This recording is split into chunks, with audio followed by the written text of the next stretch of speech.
बहुत समय पहले की बात है। एक छोटे से गांव में एक बूढ़ी अम्मा रहा करती थीं। वो बहुत बूढ़ी थीं।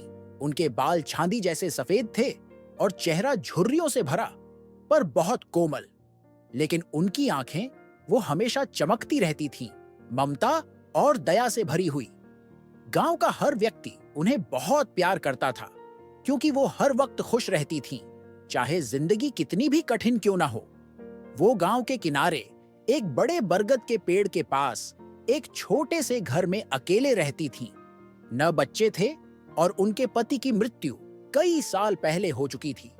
फिर भी उन्होंने कभी शिकायत नहीं की। वो रोज पेड़ के नीचे बैठती, लोगों से बातें करती और हर वक्त मुस्कुराती। उस गांव के लोग बहुत मेहनती थे। कोई किसान था, कोई बढ़ई और कुछ लोग बाजार में काम करते थे। कभी कभी बारिश नहीं होती तो फसलें सूख जाती। कभी कभी लोग बीमार पड़ जाते तो काम पर नहीं जा पाते।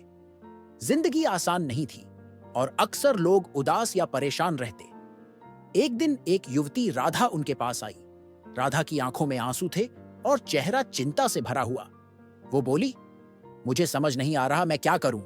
मेरे पति शहर काम की तलाश में गए हैं, लेकिन उन्होंने पैसे नहीं भेजे।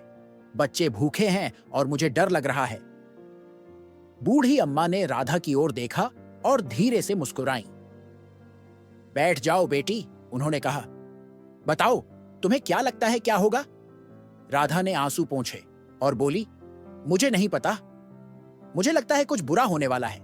अगर मेरे पति को काम नहीं मिला तो? अगर वो हमें भूल गए तो? बूढ़ी अम्मा ने धीरे से सिर हिलाया और कहा, राधा, जब हम बुरे विचार सोचते हैं तो हमारा मन और भी दुखी हो जाता है, लेकिन जब हम अच्छे विचार सोचते हैं तो मन हल्का लगता है और कई बार अच्छी चीजें होने भी लगती हैं। राधा ने पूछा, लेकिन जब सब कुछ बुरा चल रहा हो तब अच्छे विचार कैसे सोचें? अम्मा ने फिर मुस्कुराते हुए कहा, चलो मैं तुम्हें एक कहानी सुनाती हूं। राधा ध्यान से देखने लगी। बूढ़ी अम्मा ने कहानी शुरू की। एक बार की बात है, एक बहुत गरीब आदमी था। उसके पास न खाना था, न पैसा, न परिवार। वो एक नदी के किनारे बैठा रो रहा था। तभी एक बूढ़ी औरत वहां आई और बोली, बेटा, क्यों रो रहे हो? आदमी ने कहा, मेरे पास कुछ नहीं है, मैं खुश कैसे रहूं? वो बूढ़ी औरत मुस्कुराई और बोली, तुम्हारे पास नदी है, पेड़ है, सूरज है। चारों ओर देखो, जीवन और सुंदरता हर जगह है। अगर तुम सिर्फ उस पर ध्यान दोगे जो तुम्हारे पास नहीं है तो तुम हमेशा दुखी रहोगे। लेकिन अगर तुम उस पर ध्यान दोगे जो तुम्हारे पास है तो शांति मिलेगी।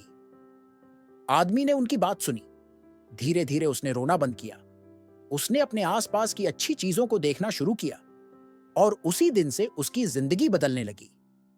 बूढ़ी अम्मा ने राधा की ओर देखा और कहा, देखा बेटी, उस आदमी की जिंदगी किसी जादू से नहीं बदली, बल्कि उसकी सोच बदलने से बदली। जब हम अच्छा सोचते हैं तो हमारा दिल हल्का लगता है और हम मुश्किलों का सामना बेहतर तरीके से कर पाते हैं। राधा ने थोड़ी देर सोचा और पूछा, क्या मेरी सोच सच में मेरी जिंदगी बदल सकती है? अम्मा ने धीरे से कहा, हां बेटी। अगर तुम हर सुबह उठकर खुद से कहो, आज का दिन अच्छा होगा, तो तुम में काम करने की ताकत आएगी, बच्चों की देखभाल करने की शक्ति आएगी और पति के लौटने की उम्मीद भी बनी रहेगी। लेकिन अगर तुम हर वक्त बुरा सोचती रहोगी तो तुम खुद को ही कमजोर बना लोगी। राधा ने धीरे धीरे सिर हिलाया और कहा, मैं समझ गई। अब से मैं अच्छे विचार सोचने की कोशिश करूंगी। अम्मा मुस्कुराईं। यही पहला कदम है बेटी। राधा अम्मा के घर से निकली। उसका मन हल्का हो गया था। अब हर दिन वो अम्मा की बात याद रखती।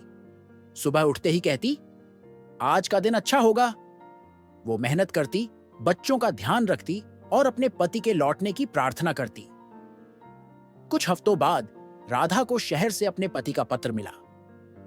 उन्होंने वहां काम ढूंढ लिया था और अब घर पैसे भेज रहे थे। राधा खुशी से झूम उठी।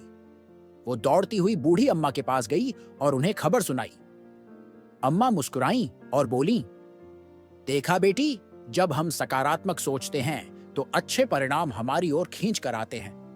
मुश्किलें तो हमेशा रहेंगी, लेकिन अगर हम उम्मीद के साथ उनका सामना करें तो हम उन्हें पार कर सकते हैं। धीरे धीरे गांव के और भी लोग अम्मा की बातें सुनने आने लगे। हर कोई अपनी परेशानियां बताता और अम्मा सबको एक ही सलाह देती, अच्छा सोचो, अच्छा होगा। गांव के लोग उन्हें और भी ज्यादा चाहने लगे क्योंकि उनकी बातों ने सबकी जिंदगी बदल दी थी। उन्होंने सबको सिखाया सकारात्मक सोच की ताकत क्या होती है।